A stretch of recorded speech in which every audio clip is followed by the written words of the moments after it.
রাজ্যের সমস্ত SSK MSK শিক্ষক শিক্ষিকা, একাডেমিক সুপারভাইজার, মাদ্রাসা ও পৌরসভার শিক্ষক শিক্ষিকা সহ সমস্ত এসএসএ কর্মীদের আমার চ্যানেলের পক্ষ থেকে আন্তরিক শুভেচ্ছা জানিয়ে শুরু করছি আজকের এসএসএ নিউজ। আজকে আমি প্রথমেই ধন্যবাদ জানাবো রাজ্য সরকারকে, কারণ আপনারা ইতিমধ্যেই জেনে গেছেন যে আমাদের এসএসকে এমএসকে সহ সমস্ত কন্ট্রাকচুয়াল শিক্ষক শিক্ষিকাদের জন্য অবসরকালীন যে বেনিফিট 3 লক্ষ ছিল আমাদের, সেটাকে বাড়িয়ে 5 লক্ষ টাকা করা হয়েছে রাজ্য সরকারের পক্ষ থেকে। গত 7 তারিখে তার অর্ডার বের হয়েছে, তাই আমরা অবশ্যই সরকারকে ধন্যবাদ জানাচ্ছি সংগঠনের পক্ষ থেকে। আরও বলে নিতে চাই যে আমরা নিশ্চয়ই আপনারা জানেন যে আমরা কখনোই আন্দোলন কর্মসূচির যে ডাক দিয়ে থাকি সেটা কখনোই সরকার বিরোধী নয়। সরকারের কাছে আমাদের অভাব অভিযোগ জানানোর জন্যই আমরা আন্দোলন কর্মসূচির ডাক দিয়ে থাকি।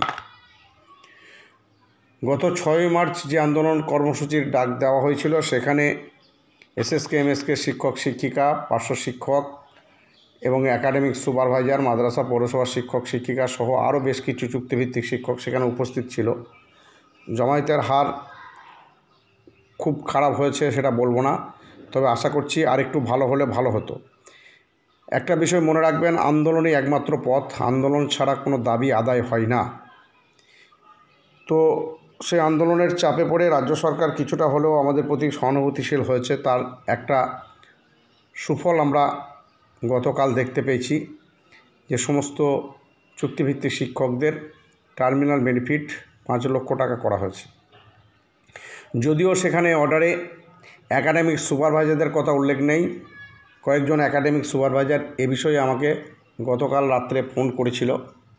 তাদের ফোন করার পরই আমাদের যে রাজ্যের যুগ্ম কনভেনার মাননীয় মুকুলেশ রহমান বিশ্বাসকে আমি ফোন করেছিলাম, এবং সেখানে যেটা জানা গেছে মিশনে ফোন করে যে না, এটা সকলের জন্যই, এখানে মাদ্রাসা পৌরসভা একাডেমিক সুপারভাইজার সবাই এর সুফল পাবে, সকলের জন্য এই বর্ধিত যে টার্মিনাল বেনিফিট ইফেক্ট হবে।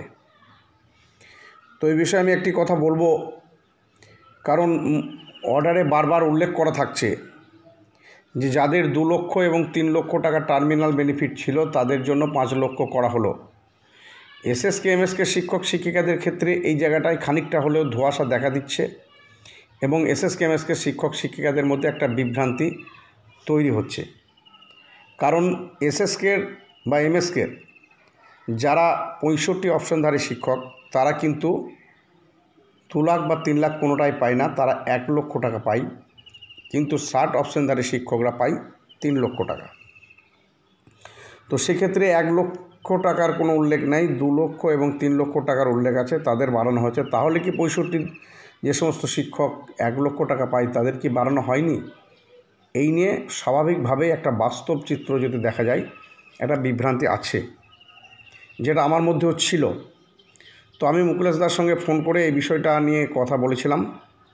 মুকুলেশ দা একটা ভিডিও বার্তায় বলেছে যে না, এটা কথা হয়েছে মিশনের সঙ্গে, সকলের জন্যই 5 লক্ষ টাকা। এ বিষয়ে আমি আমাদের যে 3 জন কনভেনার, বিশেষ করে মুকুলেশ দাকে বলবো, আরও 2 জন কনভেনার আছে আমাদের এসএসকে এমএসকে মাদ্রাসা পৌরসভা এবং একাডেমিক সুপারভাইজারদের যে মঞ্চ তৈরি হয়েছিল, সেখানে যুগ্ম কনভেনার হিসাবে 3 জনের নাম ঠিক করা হয়েছিল: মুকুলেশ রহমান বিশ্বাস, পরিতোষ ঘোষাল এবং অনুপম সান্যাল।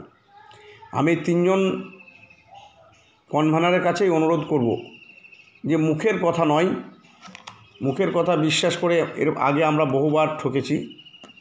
তাই মিশন থেকে যেটা বলা হচ্ছে যে সকলের জন্য 5 লক্ষ টাকা, এর একটা ক্লারিফিকেশন অর্ডার অতি সত্বর বের হওয়া দরকার।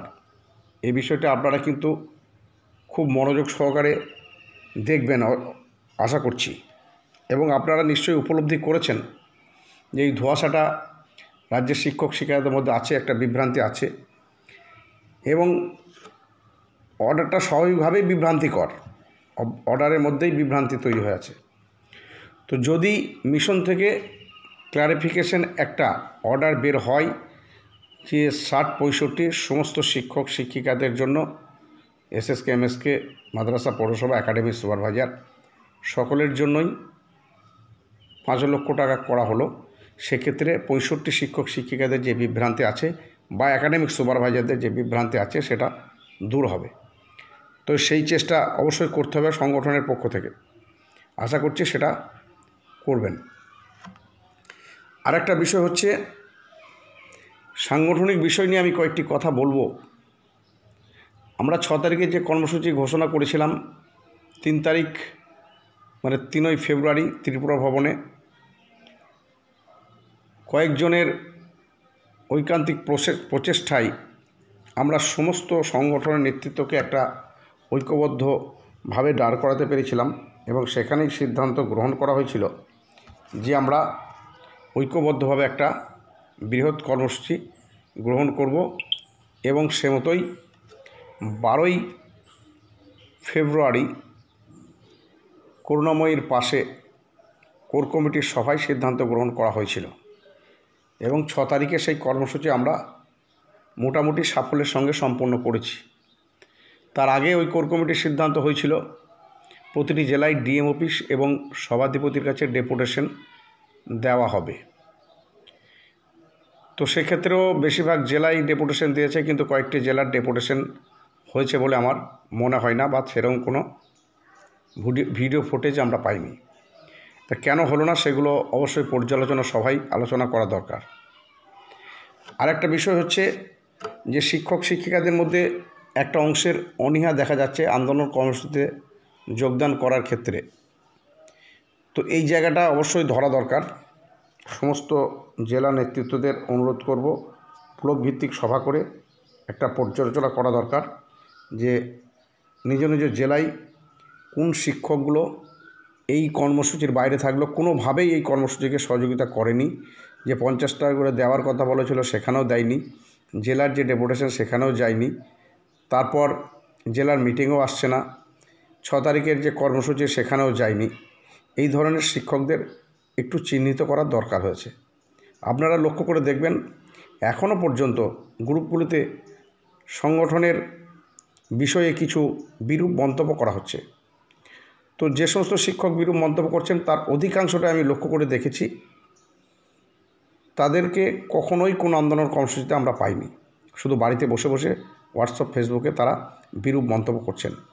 তো আমার মনে হয় এগুলো চিহ্নিত করার সময় এসে গেছে। আন্দোলন ছাড়া কোনো জিনিস সফল হয় না এবং আমি মনে করি যেটুকু সাফল্যের মুখ আমরা দেখতে পাচ্ছি সেটা আন্দোলনের ফলেই। তাই আগামী দিনে আন্দোলন কর্মসূচিতে নামার আগে এই বিষয়গুলো অবশ্যই পুঙ্খানুপুঙ্খভাবে পর্যালোচনা হওয়া দরকার। একটা শ্রেণী দিনের পর দিন লড়াই সংগ্রাম করে যাবে, পকেট থেকে পয়সা খরচ করবে, চাঁদা দেবে, আর একটা শ্রেণী তারা ঘরে বসে শুধু হোয়াটসঅ্যাপ ফেসবুকে বাতেলামো করবে, সমালোচনা করবে, আবার তারা সুফলটা সম্পূর্ণ ভোগ করবে। এটা দীর্ঘদিন চলতে পারে না। তাই সাংগঠনিকভাবে এর মোকাবেলা করা দরকার। তো মোকাবেলা বলতে কি মোকাবেলা করা যায়, এর বিষয়ে একটা কথা আমি বলতে পারি যে সমস্ত শিক্ষক শিক্ষিকা কোনোভাবেই এই সংগঠনের লড়াই কর্মসূচিতে সহযোগিতা করছেন না, তাদেরকে পরিষ্কার বার্তা দেওয়া দরকার যে সাংগঠনিকভাবে আপনাদের কোনো সমস্যার সৃষ্টি হলে সেখানে সংগঠন আপনাদের পাশে দাঁড়াবে না। এই বার্তাটা অন্তত দেওয়া দরকার বলে আমি মনে করছি। তবুও সবশেষে আমি সেই সমস্ত শিক্ষক শিক্ষিকাদের করজোড়ে অনুরোধ করছি যারা এখনও পর্যন্ত চুপচাপ বসে আছেন সংগঠনের পাশে না থেকে, তাদেরকে আগামী কর্মসূচিতে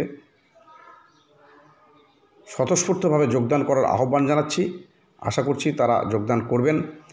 এই আশা ভরসা রেখে রাজ্যের সমস্ত এসএসকে এমএসকে শিক্ষক শিক্ষিকাকে সংগঠনের পক্ষ থেকে আন্তরিক শুভেচ্ছা, অভিনন্দন, ধন্যবাদ জানিয়ে আজকের মতো এসএসসি নিউজ এখানে শেষ করছি।